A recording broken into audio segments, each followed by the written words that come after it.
yang dihadirkan oleh Muhammadiyah dalam memperingati Milad Muhammadiyah. Nah, tentu tema ini punya konteks ya. Konteks yang pertama adalah konteks nasional. Betapa Muhammadiyah masih merasa bertanggung jawab sebagai bagian dari bangsa dan negara ini untuk senantiasa menghadirkan kemakmuran.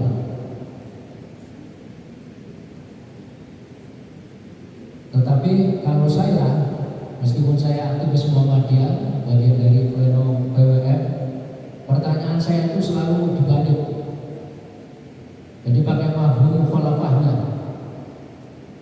Sehingga pertanyaan menjadi apakah Muhammadiyah sudah betul-betul menghadirkan kemakmuran? Dan apakah Muhammadiyah bukan merupakan bagian dari ketidakmakmuran? Nah, itu pertanyaannya begitu. Nanti kita ulas ya.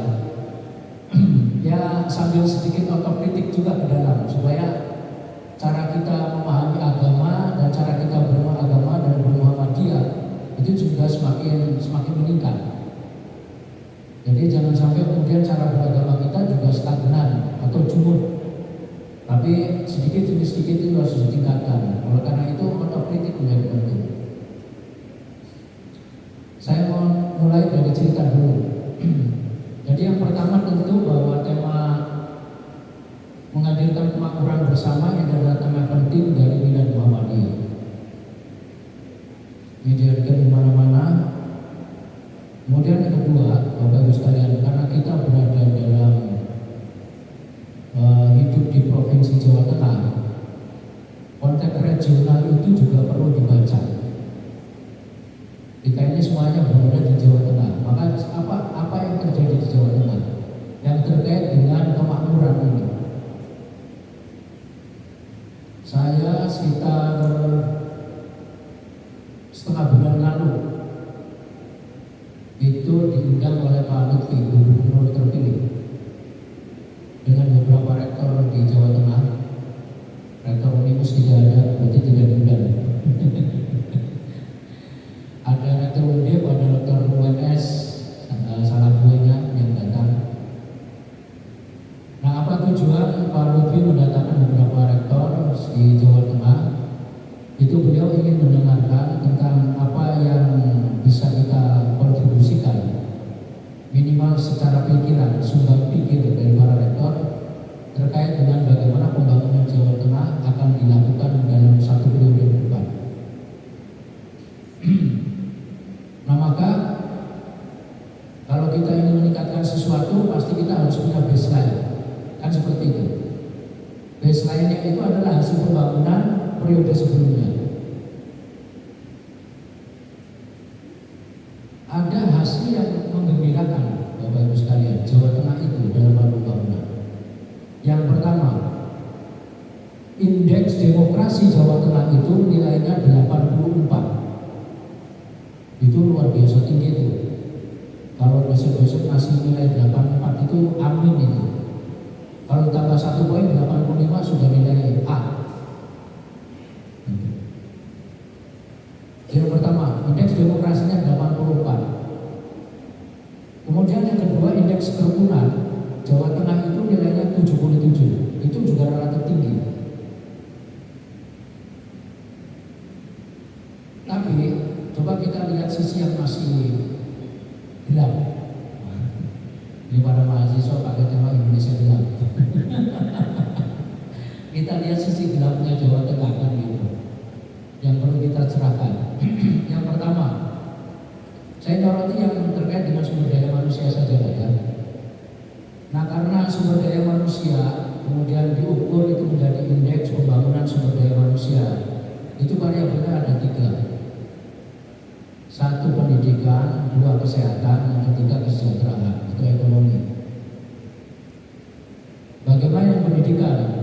Karena jamaah yang hadir ini adalah jamaah dari perguruan tinggi Unimus, maka kita baca data tentang angka partisipasi kasar pendidikan tinggi di Jawa Tengah. Berapa Pak? Ada yang tahu nggak? Angka partisipasi kasarnya pendidikan tinggi Jawa Tengah itu 26. Kalah dari Papua Barat yang nilainya 27. Kalah agak jauh dari Papua Barat Daya yang nilainya 35. Jawa Tengah tuh Pak. Jadi artinya yang bisa kuliah di Jawa Tengah itu, menurut Jawa Tengah yang bisa kuliah itu cuma 26%. Selebihnya nggak tahu kemana. Silakan disebutkan. Kemudian yang angka putus sekolahnya banyak sekali pada pendidikan tinggi. Itu satu. Kemudian yang kedua dari sisi kesehatan. Nah, tema yang paling menarik yang saat ini banyak membicarakan orang itu kan tentang stunting. Nah, biasanya di Malaysia yang paling utama. Stunting kita berapa di Jawa Tengah? Masih 14%, Pak. Masih 14%. Nah, yang ketiga ini, bagaimana dengan tingkat kesejahteraan atau ekonominya?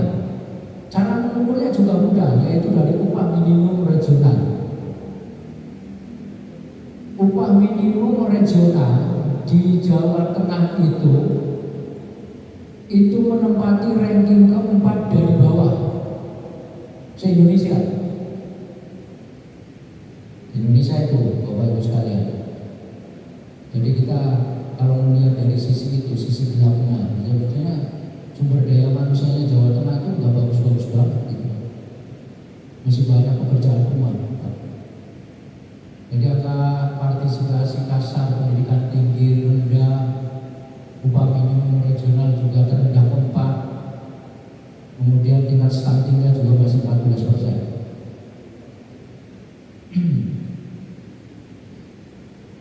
Pertanyaannya yang pertama dari data itu,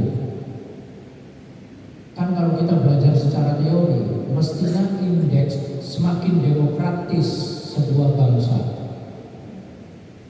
ya kan? Semakin rukun atau harmoni sebuah bangsa, itu maka akan berimplikasi terhadap naiknya sumber daya manusia, semakin membaiknya sumber daya manusia.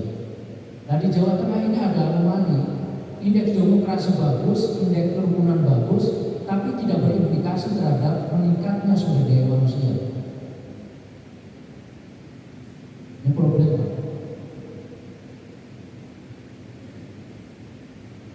Di Jawa Tengah ya, supaya kita sadari bersama bahwa kita punya tanggung jawab di dalamnya. Sekarang pertanyaannya, kira-kira Muhammadiyah itu termasuk kelompok yang bisa menghadirkan kemakmuran, atau Muhammadiyah itu bagian dari ketidakmakmuran Jawa Tengah? Siapa yang bisa jawab? Jawabnya harus pakai data. Kalau nggak pakai data, ngawur itu namanya, ngawuriah. Harus pakai data lagi. Ya karena tadi misalnya baseline-nya pakai data, maka untuk bisa menjawab, apakah Muhammadiyah Jawa Tengah itu termasuk kelompok masyarakat yang menghadirkan kemakmuran, atau dia bagian dari ketidakmakmuran Jawa Tengah itu? Nah, ini sudah pedes banget ini. tak kasih data satu aja ya, nggak usah banyak-banyak nih. Di awal periode itu kami pimpinan wilayah Muhammadiyah Jawa Tengah diskusi sama pimpinan wilayah Aisyah Jateng tentang program-program agenda-agenda dalam 5 tahun ke depan, beserta key performance indicator, indikator kinerja utamanya apa yang dicapai. Nah, ada yang menarik, ibu-ibu terutama ya, saya sampaikan ke ibu Aisyah. Jadi pimpinan wilayah Aisyah kita itu punya agenda ingin menaikkan honor guru-guru PAUD milik Aisyah itu menjadi Rp500.000. Rata upah minimum regional di Jawa Tengah itu 2 juta lebih sedikit. Kan kalau seandainya sampai tahun 2027 itu Aisyah berhasil menaikkan menjadi 500.000 honor PAUD-nya, kan itu artinya baru seperempatnya. Kalau dari data segini saja itu berarti apa? Muhammadiyah dan Aisyah itu berkontribusi terhadap ketidakmakmuran Jawa Tengah. Wis clear itu Pak, sudah clear itu. Jadi kalau kita menghadirkan kemakmuran bersama sebagai fenomena kita itu, jangan sampai kabulatan indallahi antakulu malah taf'alu, kan begitu dalam surat As-Saff kan. Sangat besar muka Allah, kita selalu mengatakan sesuatu tetapi kita sendiri tidak melakukannya gitu. Kita membicarakan tentang kemakmuran bersama, tapi kita bagian dari ketidakmakmuran itu. Ini pekerjaan rumah kita terus terang saja, dan kita harus berani melakukan kritik ke dalam, melakukan kritik ke dalam. Apalagi kalau misalnya Unimus bikin survei tentang tingkat kesejahteraan pegawai AUM dan pegawai persyarikatan se-Jawa Tengah. Itu akan kelihatan nanti petanya. Kalau yang berkurang tinggi yang sudah besar seperti Unimus, insya Allah sudah di atas UMR. Bagus-bagus gitu. Di PTN besar itu bagus-bagus. Di rumah sakit yang bagus-bagus juga sudah honornya sudah dihitung, dianggap sebagai layak. Tapi bagi amal-amal usaha kita, gitu, dari pendidikan PAUD sampai menengah, gitu kan, bahkan sebagian kecil perguruan tinggi kita, itu masih banyak yang belum mandiri secara ekonomi. Nah sayangnya kita ini sampai saat ini belum punya peta, Bapak Ibu sekalian, baik pada tingkat nasional maupun pada tingkat regional. Beberapa waktu lalu saya ikuti di monitor di pimpinan pusat Muhammadiyah, yang hadir adalah pimpinan-pimpinan wilayah Muhammadiyah. Saya bertanya kepada Pak Sayuti sebagai sekretaris eksekutifnya pimpinan pusat Muhammadiyah, Pak Sayuti, apakah pimpinan pusat Muhammadiyah itu punya peta tentang tingkat kesejahteraan semua pegawai AUM dan persyarikatan se-Indonesia? Jawabannya belum.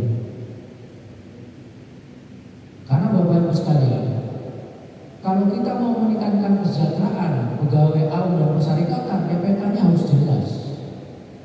Sehingga mana dulu yang harus kita bantu itu juga clear. Jawa Tengah sama, belum punya juga.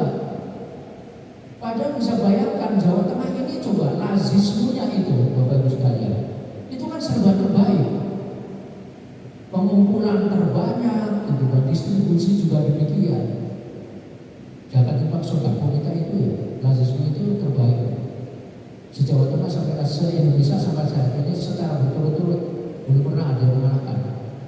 Kemudian jumlah kantor layanan lazismenya juga paling banyak itu di Jawa Tengah.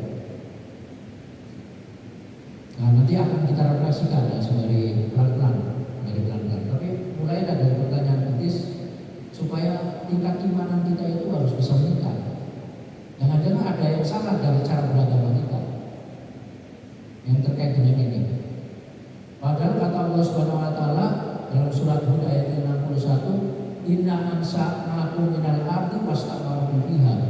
Tugas kita itu kata Allah, kita ini diciptakan dari bumi, kita ini diciptakan dari tanah, maka tugas kita itu adalah wastama'nakum fiha, yaitu menghadirkan kemakmuran di dalamnya. Jadi tema ini nih diambil dari surat Hud ayat 61. Salah satu.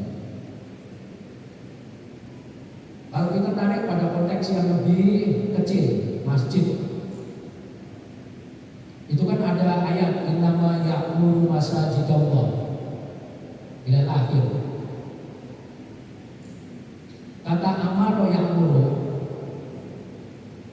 bahwa yang dimaksud dengan memakmurkan masjid itu, Bapak Ibu sekalian, bukan hanya memakmurkan secara spiritual. Kan kalau kita kemudian ini mau Ramadan, sebentar lagi di Ramadan itu kita betul-betul memakmurkan masjid. Sholatnya rawatibnya semakin banyak, sholat nawafilnya juga insya Allah, karena setiap hari kita bisa taraweh atau sholat lain. Kemudian baca Al-Qurannya juga menjadi lebih banyak dari hari biasanya, kayak gitu. Nyemaknya juga semakin banyak, zikirnya juga mungkin bertambah. baru yang mau memakmurkan dari sisi spiritual. Padahal perintah gitu kan. Dari kata amaro ya'muru itu, imaro itu bukan hanya menciptakan kemakmuran secara spiritual, tapi juga harus menciptakan kemakmuran secara material. Jadi kata memakmurkan masjid itu adalah memakmurkan secara spiritual sekaligus jamaahnya agar semakin makmur secara material. Nah, dari sini aja berarti sudah ada tanggung jawab bersama semua jamaah agar bagaimana jamaah masjid itu semakin makmur spiritual juga semakin makmur materialnya.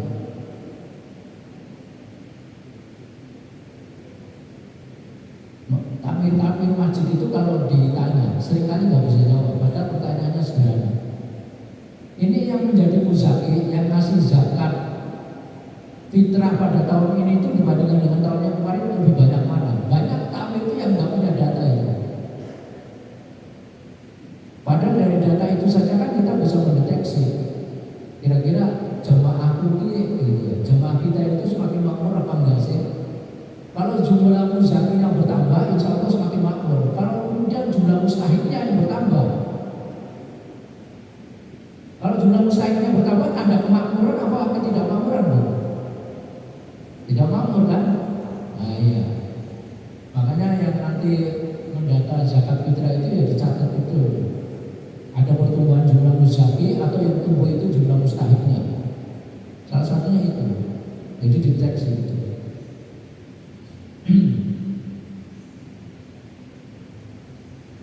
Nah, ini coba kita melihat kemakmuran itu dari 5 karakteristik Islam berkemajuan. Mulai dari yang pertama, hubungan tauhid dengan amal soleh. Ini tentang kemakmuran ya, tentang filantropi. Jadi filantropi itu sebetulnya bukan sesuatu yang baru Pak bagi Muhammadiyah. Muhammadiyah sejak zaman Kiai Jamal Dahlan itu sudah menghidupkan filantropi, yaitu kedermawanan. Filantropi itu kan bahasa kerennya, bahasa kitanya itu ya zakat, infak, sedekah, wakaf. Itu filantropi itu semuanya, kedermawanan. Nah, bagaimana kedermawanan itu terkait dengan tauhid sebagai pilar pertama dalam risalah Islam berkemajuan. Coba lihat di dalam surat Shad ayat yang ke-10 dan 11. Itu kan Allah berfirman, wahai orang-orang yang beriman, maukah aku tunjukkan kepadamu suatu perdagangan yang akan memberikan kebahagiaan atau kesuksesan dan dijauhkan dari azab yang pedih itu. Jawabannya tu'minuna billahi wa rasulihi wa tujahiduna fi sabilillahi bi amwalikum wa anfusikum. Satu, beriman kepada Allah dan Rasulnya, dan yang kedua berjihad di jalan Allah dengan hartamu. Ini ada maknanya. Kok kenapa Allah Subhanahu wa taala tidak mendahulukan bi anfusikum, tapi justru mendahulukan bi amwalikum? Karena sebagaimana kata Kiai Jamal Dahlan, kalau kamu menyatakan diri sebagai seorang beriman, orang yang beriman kepada Allah, beranikah kalian mengorbankan sebagian dari hartamu itu untuk berjuang di jalan Allah? Tantangannya justru dari hartamu, bukan dari anfusikum. Nah ini kan kedermawanan. Itu artinya kedermawanan itu adalah kedermawanan filantropi, zakat, infak, sedekah, wakaf itu adalah tantangan pertama yang dihadirkan Allah untuk menguji keimanan kita kepadanya. Seberapa besar gitu kan kerelaan kita itu untuk mengorbankan harta kita untuk kemajuan umat Islam, kemajuan bangsa dan negara. Ini ayat filantropi Bapak Ibu sekalian. Wa tujahiduna fi sabilillah bi amwalikum garu wa anfusikum, jiwamu. Nah ini jadi artinya apa? Berdasarkan petunjuk tauhid yang lurus dan benar itu, jadi berjihad di jalan Allah itu yang utama itu adalah bagaimana kita bisa berjihad menggunakan harta yang kita miliki itu.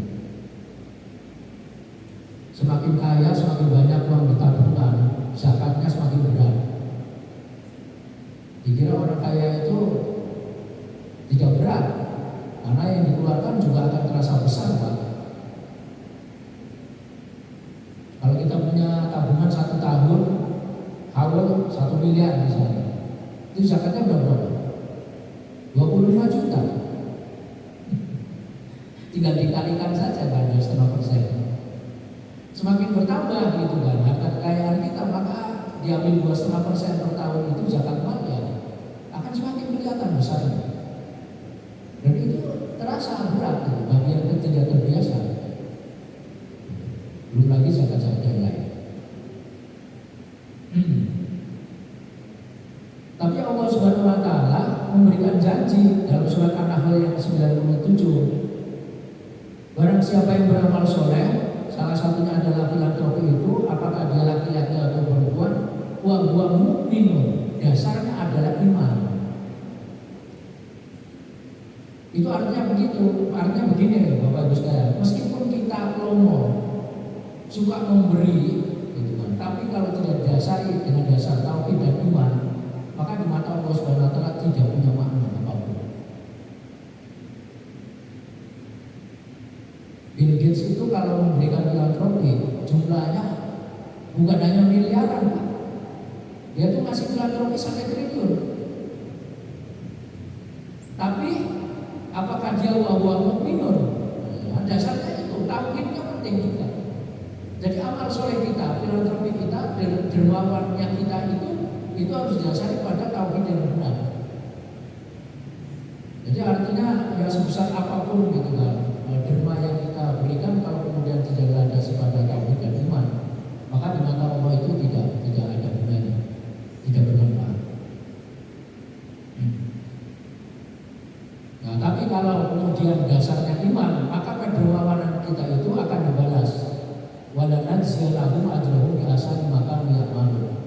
Allah akan menjanjikan pada kita kehidupan yang baik, sekaligus juga memberikan pahala yang jauh lebih baik daripada yang dikeluarkan.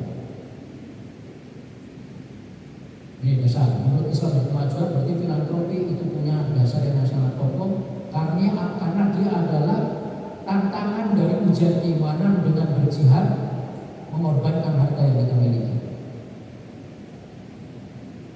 Kemudian yang kedua, risalah Islam berkemajuan itu harus senantiasa berpedoman pada Al-Quran dan Sunnah. Maka berderma itu juga harus dilandaskan pada pedoman Al-Quran dan Sunnah yang benar. Ini ada hadis, kita matabnu agama ibata amalu ila mitalatin, salah satunya sodakotin jariyatin, sadaqah yang mengalir. Sodakoh jariyah itu yang kayak apa? Bentuknya yang seperti apa? Nanti di slide berikutnya. Kemudian ilmu yutafamu bih, itu ilmu yang bermanfaat, waladin sholih yang dilalu, atau anak soleh yang senantiasa mendoakan kedua orang tuanya. Kemudian yang kedua,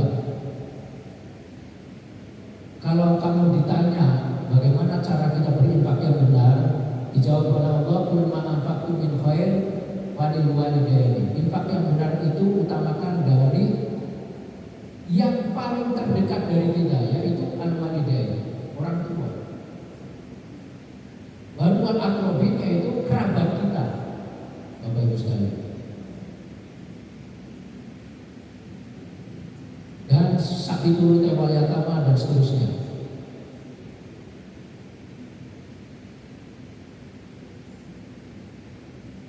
Kemudian yang ketiga, kalau kita membuka surat At-Taubah ayat yang ke-60, berzakat atau bersodako yang benar itu dikeluarkannya lewat mana? Kan ada sebagian kita ini yang berzakat itu langsung dikeke gitu kan, langsung dikasihkan kepada asnaf.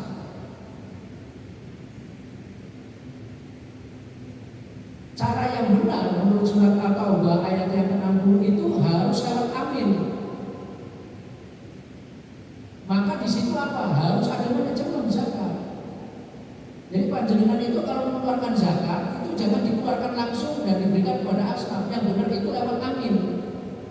Makanya di dalam asnaf yang 8 itu kan ada wal amilina. Wal amilina itu adalah manajemen zakat.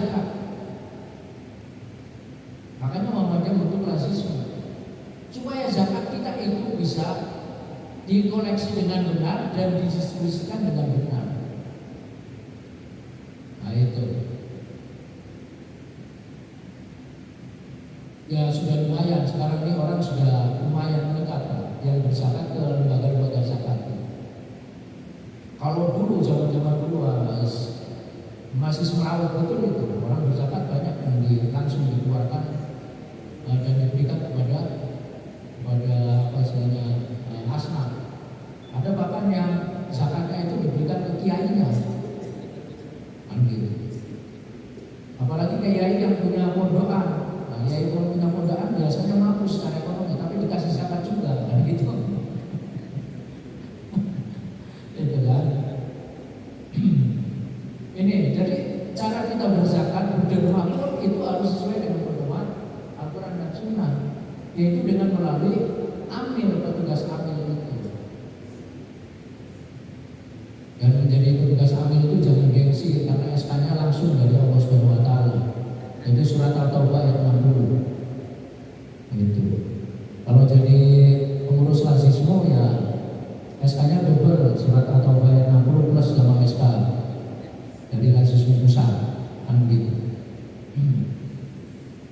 Ini.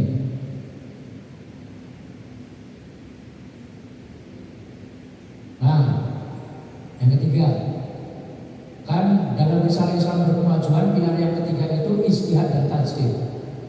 Muhammadiyah harus senantiasa belajar lagi, terus belajar mengkaji tentang bagaimana cara berderma yang baik, sehingga bisa melakukan tajdid di dalam berderma.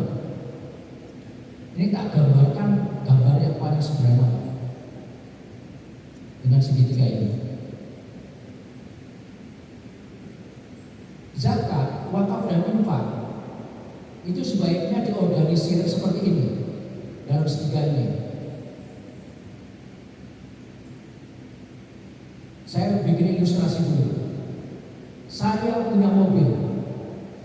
Mobil itu saya ilustrasikan sebagai infrastruktur. Mobil sebagai infrastruktur tidak akan bisa jalan kalau tidak ada driver, supir. Supir masuknya di SDM ya Pak ya, sumber daya manusia. Ada supir, ada mobil, ada infrastruktur, ada SDM, tidak ada bensin. Kira-kira mobilnya bisa laju nggak? Nggak bisa. Bensin itu masuk operasional.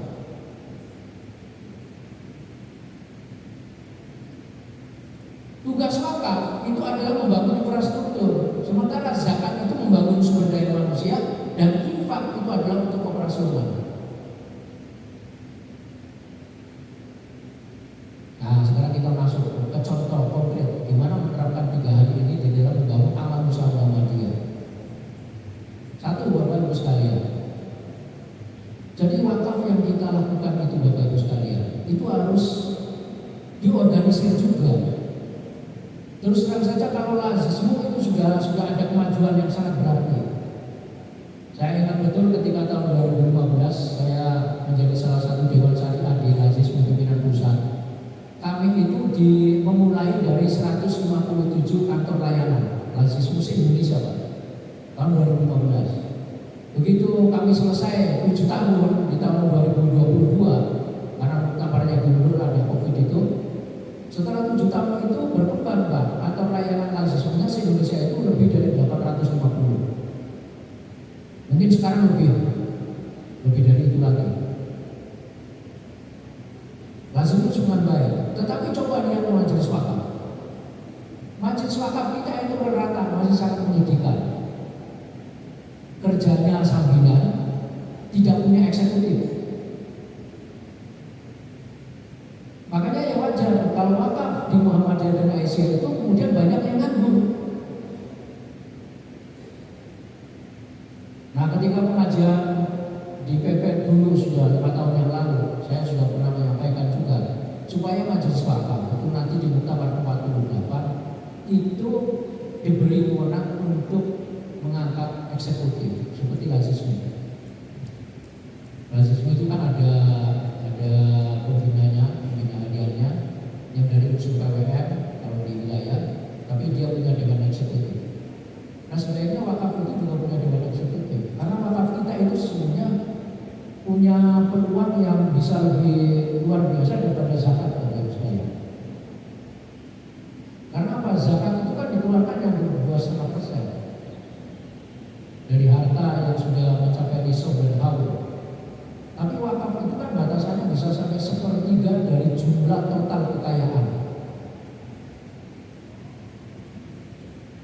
Itu berbiaya di situ. Jadi kalau kita mau membangun sekolah, bangun rumah sakit, itu jalan yang terbaik itu adalah dengan wakaf itu. Dengan wakaf itu.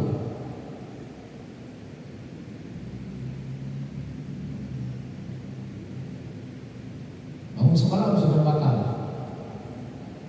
Nah, cara berwakafnya juga harus dibenahi sekarang. Bapak-bapak, ibu-ibu sekalian, sebaiknya kalau panjenengan wakaf, apa saja ya, wakaf itu jangan yang koyak kalau bisa, supaya memudahkan nadir mengelolanya. Wakaf yang koyak itu misalnya begini, saya mewakafkan tanah 1 hektar, tolong dibangun madrasah. Itu artinya koyak. Jadi terikat memang untuk madrasah, dibangun masjid nggak boleh gitu. Kecuali masjid dalam madrasah boleh menjadi bagian. Itu namanya koyak. Maka dianjurkan kalau kita berwakaf itu ikrarnya itu dibuat lebih umum, yaitu untuk amal usaha Muhammadiyah.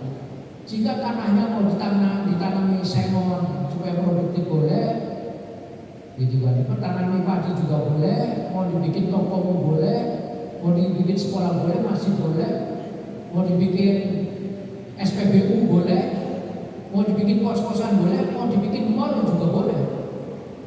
Namanya amal usaha Muhammadiyah.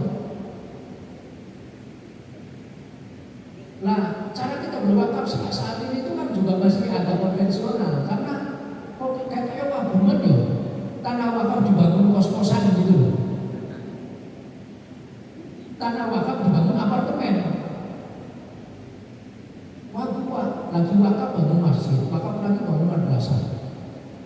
Pernah enggak ada di antara kita yang wakaf, tanah wakafnya dibangun toilet umum? Nah, ini kan karena kita jarang belajar sejarah Islam. Sejarah peradaban Islam itu sudah mencontohkan, Bapak Ibu sekalian. Ini ada pasar itu tempat berkumpulnya orang. Supaya tidak carcur, buang air kecil, buang air besar, senggol-senggol. Lalu kemudian dikembangkan wakaf, bikin pabrik bathroom, kamar mandi dan WC umum, dikembangkan dari wakaf. Berpahala, ya berpahala. Oh, itu jelas orang buang air kecil, buang air besar menjadi tertutup auratnya kok. Tidak senggol-senggol, kebersihan menjadi lebih tertata. Berpahala. Nah, apalagi kemudian bangun tanah wakaf itu jadikan mall, ya masih aneh juga di kalangan kita itu. Nah, kita kalah dengan Thailand Selatan. Saya pernah ke Thailand Selatan, ke Patani, Bapak Ibu sekalian, bermain ke Fatoni University. Kemudian Fatoni University bekerjasama dengan sebuah lembaga filantropi dari Malaysia yang namanya Unity Group. Nah, tanah yang dimiliki oleh Fatoni University itu di atasnya dibangun mall besar, namanya ASEAN Mall oleh Unity Group. Lalu perjanjian kerjasamanya selama tenor waktu 30 tahun, Fatoni University mendapatkan keuntungan 15%, sementara Unity Group mendapatkan keuntungan 85% dari mall itu. Setelah 30 tahun selesai sesuai dengan perjanjian kerjasamanya, maka mall itu menjadi 100% milik Fatoni University. Jadi Unimus kalau mau bangun apartemen, bangun aja apartemen, karena wakafnya nggak apa-apa. Silakan ke mahasiswa, silakan ke pekerjanya, atau silakan ke masyarakat umum.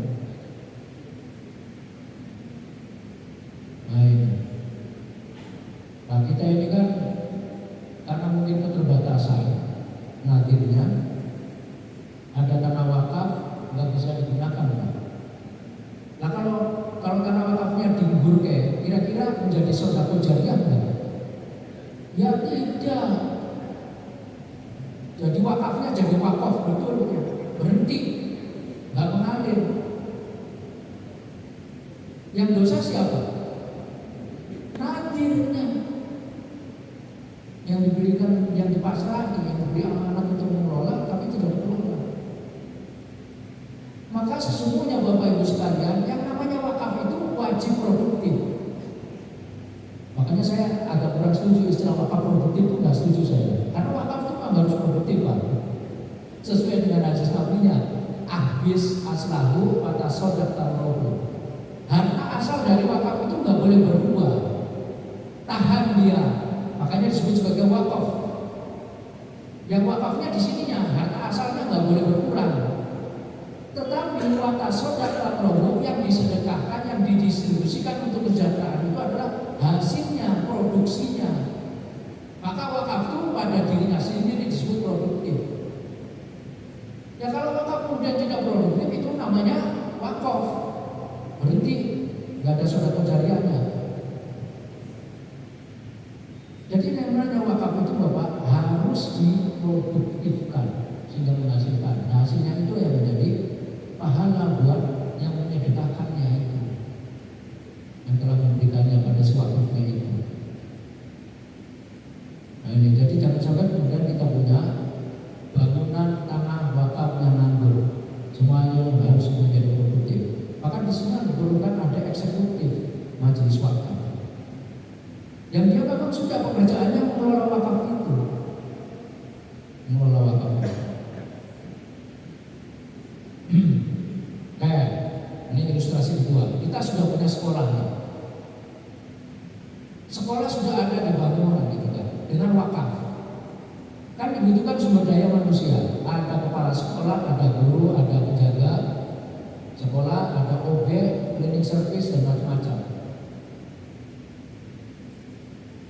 Kalau siswanya banyak, ya mudah-mudahan makmur, betul? Itu. Siswanya banyak gitu kan, tetapi sebagiannya bayar SPP-nya macet. Kira-kira cash flow-nya lancar nggak Bu? Wah, sebagian nih nggak bayar SPP, SPP-nya nunggak-nunggak gitu kan. Ternyata untuk gaji guru setara UMR jadi kurang. Tapi kalau semuanya lancar bisa. Nah itu Bapak Ibu sekalian, kalau gitu kan, kemudian kita ini punya sekolah, gurunya belum bisa sampai UMR, itu tugasnya mahasiswa menggunakan. Asnaf itu kan 8 asnaf itu kan manusia semua Pak, itu SDM, sumber daya manusia. Guru pakai asnaf fi sabilillah, sapi turutela di situ. Kalau ternyata ada sebagian guru OB-nya itu terlalu miskin, ya ambil saja fuqara wal masakin asnafnya, genapi supaya bisa bayar sekarang UMR. Mahasiswa jangan diem.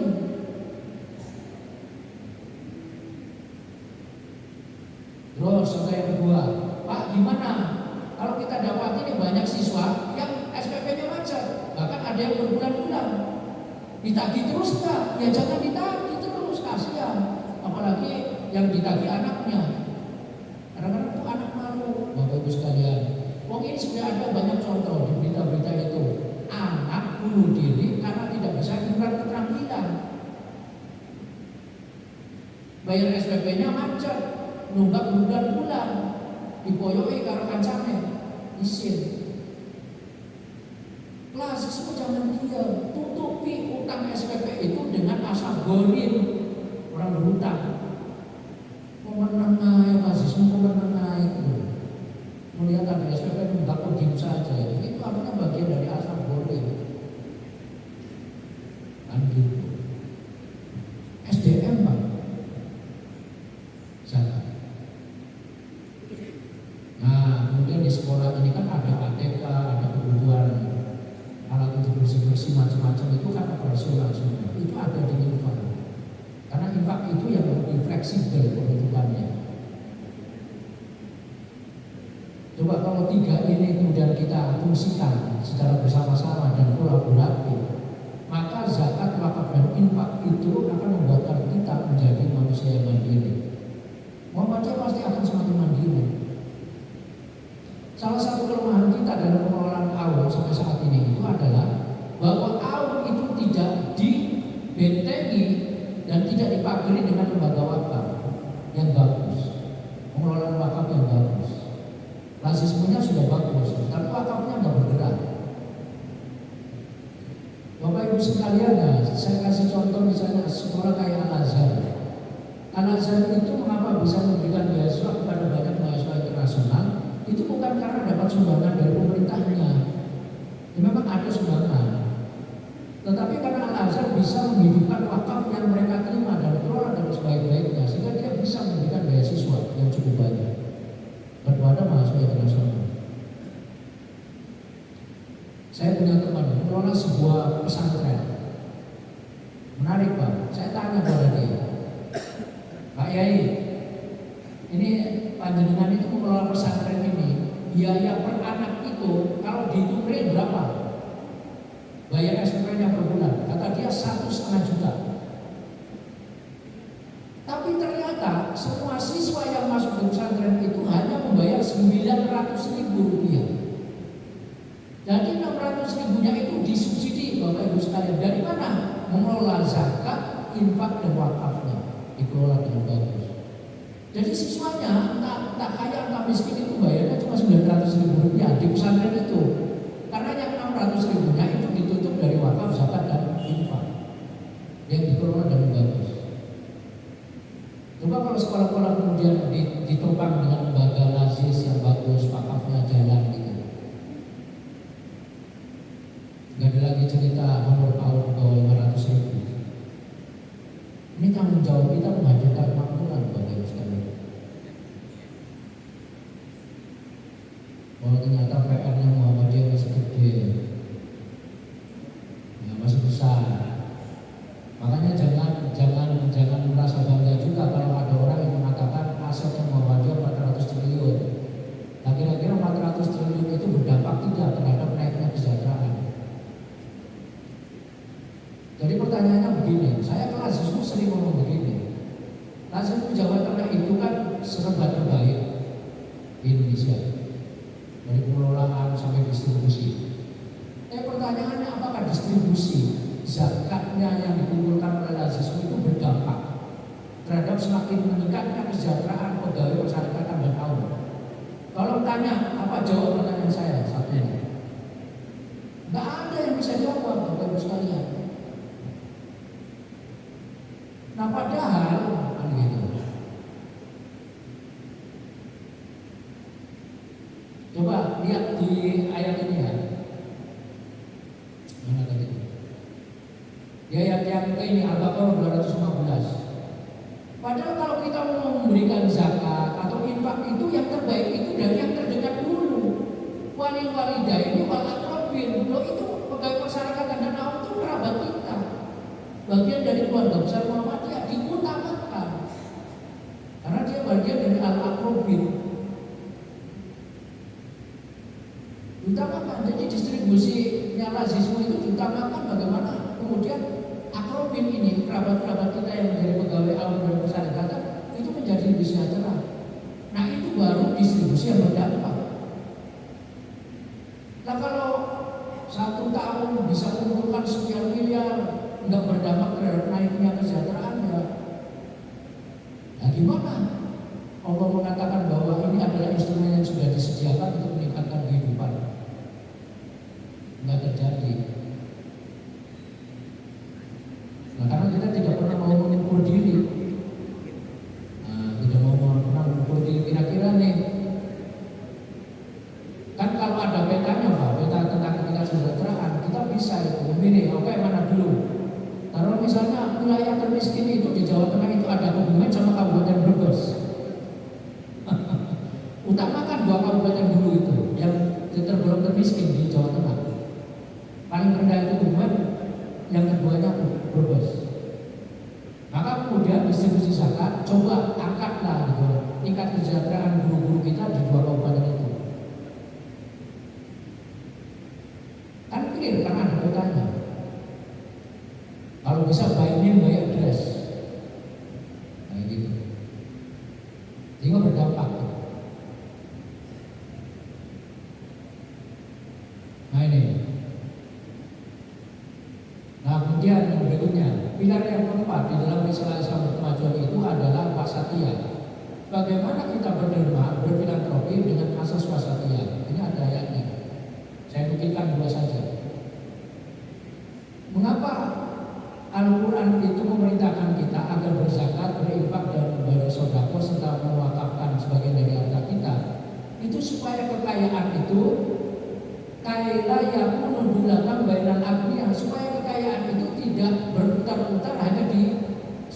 kecil orang kaya. Artinya harus ada distribusi, proses redistribusi kekayaan. Instrumennya, sarannya ada zakat, infak, sedekah, wakaf. Gitu. Jadi itu artinya apa, Bapak Ibu sekalian? Ketika Allah mengatakan yang kaya diambil melalui wakaf, zakat, infak, dan sedekah, itu supaya didistribusikan kepada mereka yang membutuhkan, supaya yang membutuhkan tadi itu tingkat kehidupannya menjadi naik, gitu. Makin bagus.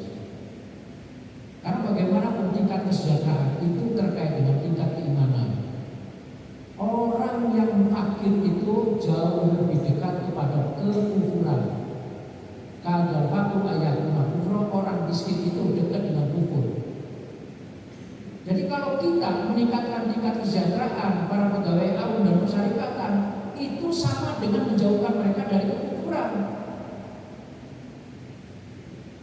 Ini bukan persoalan hanya persoalan membagi, Pak, tapi kita sedang mempertahankan keimanan saudara kita. Itu. Kita ini kalau kita memberikan dan mendistribusikan dengan baik sehingga mereka semakin bagus dengan kesejahteraan, kita bukan semata-mata secara ekonomi membantu mereka sehingga menjadi lebih sejahtera, tapi kita juga membantu mereka untuk bisa mempertahankan imannya dan meningkatkan akidahnya, tauhidnya semakin bagus. Bagaimana cara berderma secara seimbang? Lam yusrifu wa lam yaktulu. Sedekahlah kalian, wakaflah kalian, tapi jangan berlebih-lebihan. Contohnya berlebihan itu begini, kalau memberikan wakaf, kata Rasul, itu paling maksimum sepertiga dari total kekayaan. Tidak boleh lebih dari itu. Karena sudah ada hadis ini kan, asbabul nurunnya ada seorang sahabat yang dia sedang sakit keras, dia memperkirakan dia kayaknya sudah dekat dengan kematiannya. Kemudian di hadapan Rasul dia mengatakan, "Wahai Rasul, saya akan wakafkan semua harta saya untuk Islam." Dilarang. Gimana kalau saya wakafkan separuhnya? Janganlah. Dilarang juga. Akhirnya sampai, gimana kalau sepertiganya? Nggak boleh, kata dia. Itu pun masih terlalu banyak. Tapi boleh.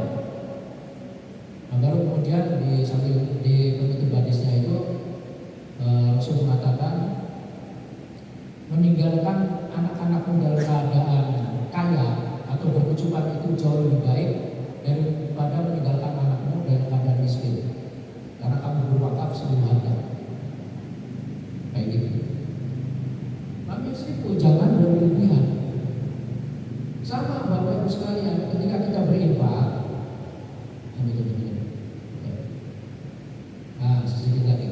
Ketika kita berinfak juga, jangan sampai infaknya kita itu merupakan nafkah terhadap keluarga. Keluarga dulu kan tadi walidain, para probin, keluarganya kira-kira sudah cukup belum? Oh sudah cukup, lalu keluarga. Nah gitu. Walam yakul, tapi juga jangan kikir. Jangan kikir, Bapak Ibu sekalian. Kadang-kadang orang kikir itu begini, ini punya kambing 100, misalnya, punya kambing 40. Kan kalau sudah 1 tahun dan sahur, sudah nisabnya 40 kan harus keluar zakatnya tuh, zakat malnya. Mau haul kurang 1 bulan, kambingnya dijual 1, kan tinggal 39, jadi nggak bayar zakat. Nah kali, inilah masuk zakat dulu ini, golongan namanya dulu seperti ini, gitu kan. Nah kali zakat. Zakat 2 kali, apa boleh pajak? Zakat 2 kali apalagi pajak, kan gitu.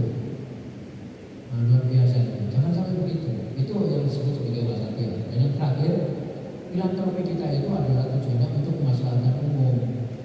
Sebagaimana surat Al-Anbiya, wa ma arsalnaka illa rahmatan lil alamin. Muhammadiyah itu kalau berderma itu untuk kemaslahatan umum. Tidak pandang ras, agama, warna kulit. Semuanya boleh menikmati. Sekolah siapa yang masuk? Kan boleh yang non-muslim juga masuk ke unimus kan? Rumah sakitnya ya boleh juga yang non-muslim merasakan rumah sakit. Kalau bisa panti asuhan juga menampung anak-anak non muslim yang kere, boleh. Kenapa tidak? Itu namanya kemaslahatan umum. Jadi semua doa kita itu adalah doa kita illa rahmatan lil alamin, agar Islam ini menjadi rahmat bagi manusia. Baik Bapak Ibu sekalian, demikian ya filantropi dari sudut pandang Kisah Islam Kemajuan. Semoga yang sedikit ini bisa memotivasi kita lah untuk kemudian memperbaiki kembali cara kita berdoa, cara kita berfilantropi, menyalurkan zakat, wakaf, infak dan sedekah yang kita miliki. Terima kasih, kurang lebihnya mohon dimaafkan. Nasrullah wa fathul qarib wa basyiril mu'minin. Assalamualaikum warahmatullahi wabarakatuh. Waalaikumsalam warahmatullahi wabarakatuh. Bapak Ibu yang kami hormati, tepat pukul 9.00 masih ada sekitar beberapa menit bagi Bapak Ibu yang ingin bertanya atau mungkin ingin menyampaikan sesuatu, kami persilahkan jika ada. Baik.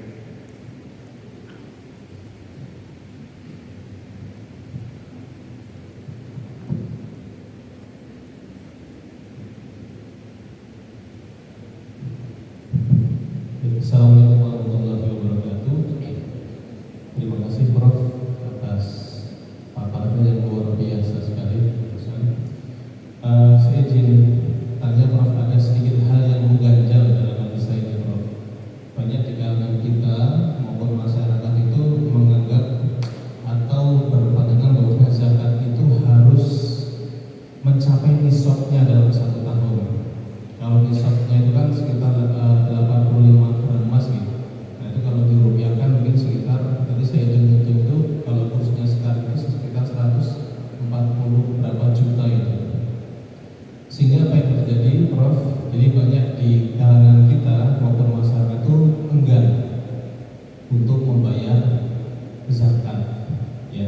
Padahal saya sendiri sering sekali ketika kalau dihitung-hitung juga tidak mencapai nisab itu, tapi kan pemasukan kan enggak selalu pasti dari gaji dan lain gitu Prof.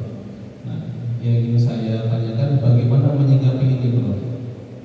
Karena kalau kita itu patokannya nanti di akhir ya, kalau sebagai pegawai itu kan mungkin bisa terus konsisten ya.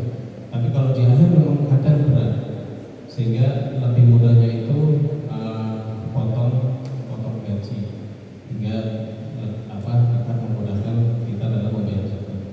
Nah itu saja Prof, bagaimana menyikapi hal seperti ini sehingga di antara kita itu bisa semangat dalam membayar zakat. Terima kasih. Assalamualaikum warahmatullahi wabarakatuh.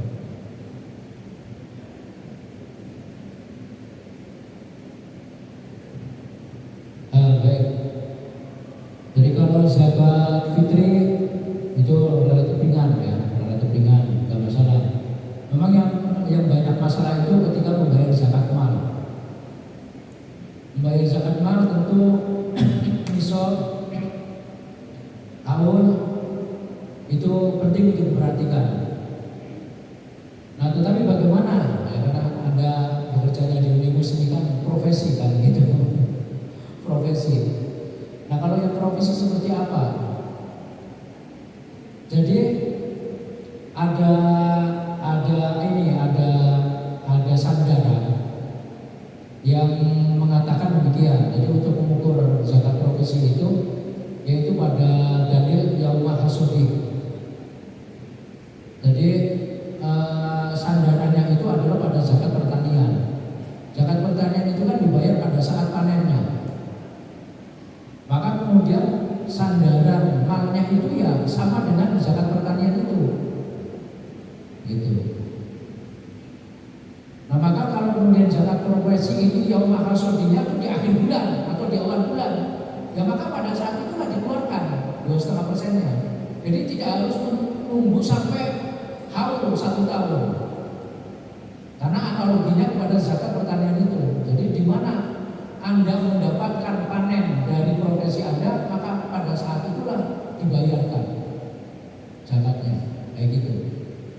Ya monggo mau mengambil yang pertama gitu ya, yaitu menunggu sampai 1 tahun dan nisab seperti zakat mal yang lain, atau kita menggunakan ukuran zakat pertanian di mana kita panen mendapatkan hasil dari profesinya, maka pada saat itu kita sumbangkan 2,5% atau 5% yang paling banyak. Kayak gitu. Nah, saya mau sampaikan lagi tentang zakat profesi begini Bapak Ibu sekalian. Kita ini kadang-kadang nggak sadar bahwa sebetulnya sumbangan kita ke Muhammadiyah itu sudah bagian dari zakat profesi. Contoh, saya diberi amanah untuk menjadi salah satu wakil ketua pimpinan wilayah Muhammadiyah Jawa Tengah selama 1 periode 5 tahun. SK-nya pakai SK pimpinan pusat Muhammadiyah. SK itu adalah sertifikat profesi saya, sertifikat bahwa saya mewakafkan pikiran dan waktu dan tenaga saya kepada Muhammadiyah selama 5 tahun pakainya SK pimpinan pusat Muhammadiyah. Sertifikat wakafnya itu di situ, Pak. Maka kalau kita membangun rumah sakit atau klinik belum punya dokter, bisa meminta dokter yang menjadi teman-teman kita itu supaya mewakafkan profesinya di klinik kita. Bapak Ibu dokter, tolong, kami sudah punya klinik, kami belum punya dokter, bisa enggak mewakafkan keahlian Bapak sebagai dokter? Itu misalnya berapa mampunya seminggu? Oh, saya mampu, saya hanya bisa di hari Jumat selama 4 jam. Tulis, kasih jadwal. Nanti ketemu lagi dokter lain, diminta. Itu juga wakaf profesi.